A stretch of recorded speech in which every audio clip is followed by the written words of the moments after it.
सुप्रभात बच्चों, कैसे हैं आप सब। मैं अर्जुन तुंदवाल आप सभी का हार्दिक स्वागत करता हूं। हम हिंदी विषय में अध्यापन कर रहे थे काव्य खंड के बारे में, और आज का हमारा जो महत्वपूर्ण बिंदु होगा वो होगा सुमित्रानंदन पंत का परिचय। आज हम सुमित्रानंदन पंत का परिचय पढ़ने वाले हैं। सभी बच्चे ध्यानपूर्वक वीडियो को देखेंगे और ध्यानपूर्वक समझने की कोशिश करेंगे ताकि भविष्य में आपको दोबारा पढ़ने की आवश्यकता महसूस ना हो। आपकी कक्षाओं की दृष्टि से देखते हुए यह सुमित्रानंदन पंत बहुत ही महत्वपूर्ण बिंदु है। अगर बात करें तो आगे प्रतियोगी परीक्षाओं की दृष्टि से भी बहुत ही महत्वपूर्ण है। रीट का एग्जाम है और अन्य सभी प्रतियोगी परीक्षाओं में यहां से प्रश्न बनकर अवश्य आता है। तो सुमित्रानंदन पंत का जो भी जीवन परिचय था या साहित्यिक परिचय था, उससे संबंधित जितने भी प्रश्न थे वो सभी आज आपको याद हो जाएंगे। तो हम शुरुआत करते हैं सुमित्रानंदन पंत की। सबसे पहली चीज जो बहुत सारे बच्चे अगर पहली बार सुमित्रानंदन पंत का नाम सुन रहे हैं तो उनको मैं बता दूं कि सुमित्रानंदन पंत पुरुष हैं या महिला। पहला प्रश्न ये होता है, नाम से आपको पता चल रहा होगा महिला है, परंतु ये एक महान कवि है। ध्यान दें, पुरुष है। और इनके आगे मैंने लिखा हुआ है छायावादी कवि। सुमित्रानंदन पंत का जो वाद था, जिसका संबंध था, वह था छायावाद से, इसलिए इन्हें छायावादी कवि कहा जाता है। तो शुरुआत करते हैं। सुमित्रानंदन पंत का जन्म 20 मई 1900 ईस्वी कोसानी नामक स्थान पर अल्मोड़ा जिले में उत्तराखंड में हुआ था। 20 मई 1900 ईस्वी कोसानी अल्मोड़ा उत्तराखंड में सुमित्रानंदन पंत का जन्म हुआ था। बात करें इनकी मृत्यु की तो 28 दिसंबर 1977 ईस्वी को प्रयागराज में इनकी मृत्यु हुई थी। इनकी शिक्षा की बात करें तो इनकी शिक्षा बनारस और इलाहाबाद में ही संपूर्ण हुई है। बनारस और इलाहाबाद में इन्होंने लगभग सभी कक्षाएं उत्तीर्ण कर अपनी शिक्षा समाप्त कर ली थी। वाद की बात करते हैं। सबसे पहले छायावाद।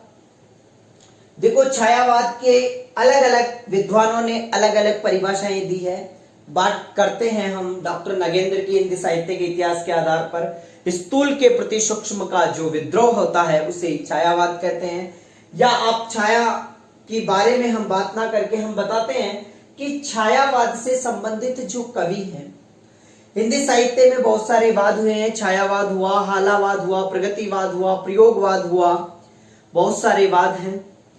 इसी तरह छायावाद भी एक नाम दिया गया है। सन 1918 से लेकर 36 तक के वाद को हम छायावादी काल कहते हैं।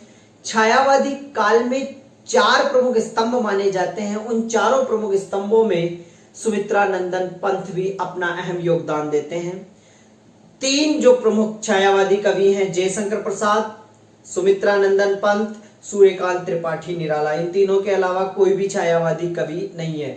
एकमात्र कवियत्री महादेवी वर्मा जो छायावादी कवियत्री मानी जाती है। इस प्रकार जयशंकर प्रसाद, सुमित्रानंदन पंत, सूर्यकांत त्रिपाठी निराला और महादेवी वर्मा, ये 4 कवि और एक कवियत्री, ये सभी छायावाद के कवि माने जाते हैं। मात्र 4 हैं। उन्हीं में से एक कौन है? सुमित्रानंदन पंत। छायावाद के अंदर प्रकृति का जो वर्णन किया जाता है उसे छायावाद कहते हैं। इसी के आधार पर प्रगतिवाद, और एक है इनका जिससे संबंध है वह है अरविंद दर्शन। अरविंद दर्शन का मतलब होता है मानवतावाद, अर्थात इनका जो दर्शन है वह मानवतावाद से जुड़ा हुआ है, छायावाद से जुड़ा हुआ है और प्रगतिवाद से जुड़ा हुआ है। बात करते हैं, सुमित्रानंदन पंत को प्रकृति का सुकुमार कवि या प्रकृति का चितेरा कहा जाता है। प्रकृति का सुकुमार कवि इसलिए कहा जाता है कि इनकी जितनी भी रचनाएं हैं वह सभी प्रकृति पर आधारित है, प्रकृति की हरियाली पर आधारित है। जितनी भी रचनाओं का अध्ययन करेंगे सभी रचनाएं प्रकृति पर आधारित होने के कारण इनको प्रकृति का सुकुमार कवि कहा जाता है। आगे चलते हैं। सुमित्रानंदन जो पंत हैं उनका मूल नाम है गोसाई दत्त। उनका मूल नाम क्या है? गोसाई दत्त। आगे देखते हैं सुमित्रानंदन पंत की कुछ रचनाएं, बहुत ही महत्वपूर्ण रचनाएं प्रतियोगी परीक्षाओं की दृष्टि से और संपूर्ण कक्षाओं की दृष्टि से। एक बार इनकी रचनाओं के बारे में अध्ययन करते हैं। ग्रंथि, ग्राम्या, गुंजन, चिदंबरा, स्वर्ण विहार, स्वर्णधुली, स्वर्ण किरण, वाणी, वीणा, युगांत, युगधारा, पल्लव, लोकायतन, कला व बूढ़ा चांद, कादी के फूल, ये प्रमुख रचनाओं में से हैं। बहुत सारी इनकी रचनाएं हैं परंतु ये प्रमुख रचनाएं। बात करते हैं ग्रंथि। ग्रंथि की रचना, इन्होंने कुछ ऐसी रचनाएं हैं जिनका सन एग्जाम में पूछा जाता है, इसलिए जिन जो महत्वपूर्ण है उनके आगे मैंने सन लगा दिया है तो सभी को याद रहे। ग्रंथि 1929 में, फिर दूसरी है ग्राम्या, गुंजन 1932 में, चिदंबरा, स्वर्ण विहार, स्वर्णधुली 1947 में, स्वर्ण किरण 1947 में, वाणी 1957 में, वीणा 1927 में, युगांत 1936 में, युगधारा और पल्लव 1926 में। लोकायतन इनका महाकाव्य है। जो लोकायतन महाकाव्य है ये महात्मा गांधी पर आधारित माना जाता है और 1964 में इसका प्रकाशन हुआ। बहुत ही अच्छा और बहुत ही शानदार महाकाव्य है, अगर मौका मिले तो पढ़कर अवश्य देखें। कला और बूढ़ा चांद बहुत ही प्रसिद्ध रचना है, इसके बारे में भी आगे अध्ययन करने वाले हैं हम। इनकी एक रचना है जिसका नाम है खादी का फूल।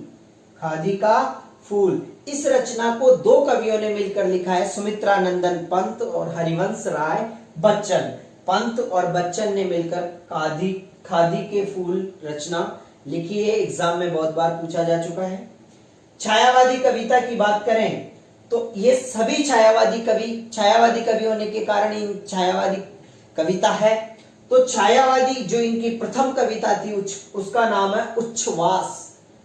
छायावादी सुमित्रा नंदन पंत की प्रथम छायावादी कविता कौन सी है? उच्छ्वास, जिसका प्रकाशन हुआ था 1920 में। और सुमित्रा नंदन पंत की अंतिम छायावादी जो रचना है उसका नाम है गुंजन, जिसका प्रकाशन हुआ था 1932 में। अब बात करते हैं इनके पुरस्कारों के बारे में। लगभग इनको सभी पुरस्कार दिए गए हैं, साहित्य अकादमी पुरस्कार, ज्ञानपीठ पुरस्कार, सोवियत लैंड पुरस्कार, और हम बात करें पद्म भूषण विभूषण, ये भी इनको मिले हुए हैं। इनकी एक रचना थी चिदंबरा, जो हम पहले पढ़ चुके हैं। इस चिदंबरा पर प्रथम ज्ञानपीठ पुरस्कार, पहला ज्ञानपीठ पुरस्कार सुमित्रा नंदन पंत को ही मिला था और वो मिला था 1968 में। प्रथम ज्ञानपीठ पुरस्कार अब तो मिलने लगे हैं परंतु प्रथम बार बार एग्जाम में पूछा जाता है। इनकी दूसरी रचना मैंने बताई थी अभी, कला व बूढ़ा चांद। इस पर इनको 1960 में साहित्य अकादमी पुरस्कार दिया गया था। साहित्य अकादमी पुरस्कार 1960 में। 1961 में इनको पद्म भूषण से नवाजा गया था। थोड़ा सा परिचय रह गया था। इनके पिता का नाम गंगाधर दत्त है, याद रखें सभी बच्चे। माता का नाम सरस्वती देवी है और इन्होंने एक पत्रिका का प्रकाशन किया था जिसका नाम था रूपाब, जो थी सन 1938 ईस्वी में प्रकाशित हुई थी। रूपाब पत्रिका एग्जाम में पूछी जाती है।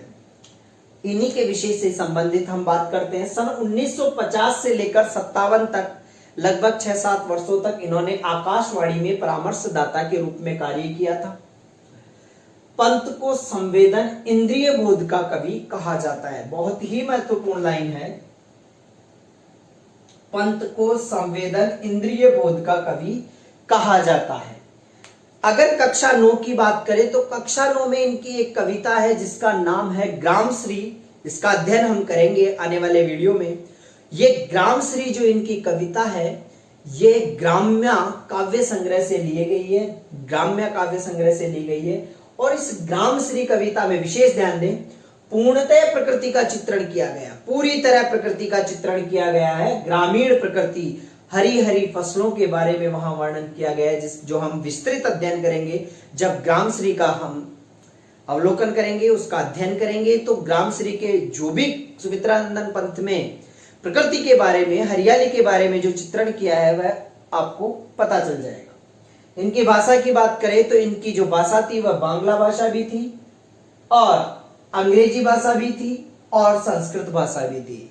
तीनों भाषाओं पर इनकी अच्छी कमांड थी। बांग्ला लो, चाहे अंग्रेजी लो, चाहे संस्कृत लो, हिंदी तो थी।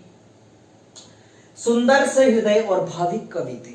सुमित्रानंदन पंत सुंदर सहृदय और भावी कवि थे। बहुत ही जल्द भावुक हो जाते थे और भावुक होने के कारण इनका प्रकृति से अत्युत्तम प्रेम था, जिसके कारण इनको प्रकृति का क्या कहा जाता है? शाबाश, सुकुमार, प्रकृति का सुकुमार कवि कहा जाता है। बात करें असहयोग आंदोलन में तो सन 1920 में गांधी जी के साथ इन्होंने असहयोग आंदोलन में भाग लिया था। यह हमारा सामान्य सा परिचय हुआ सुमित्रानंदन पंत का, जो कि एक छायावादी कवि हैं। आपको यहां से प्रश्न बनकर निश्चित तौर पर परीक्षाओं में आएगा, तो आपको यह रटना है, याद करना है।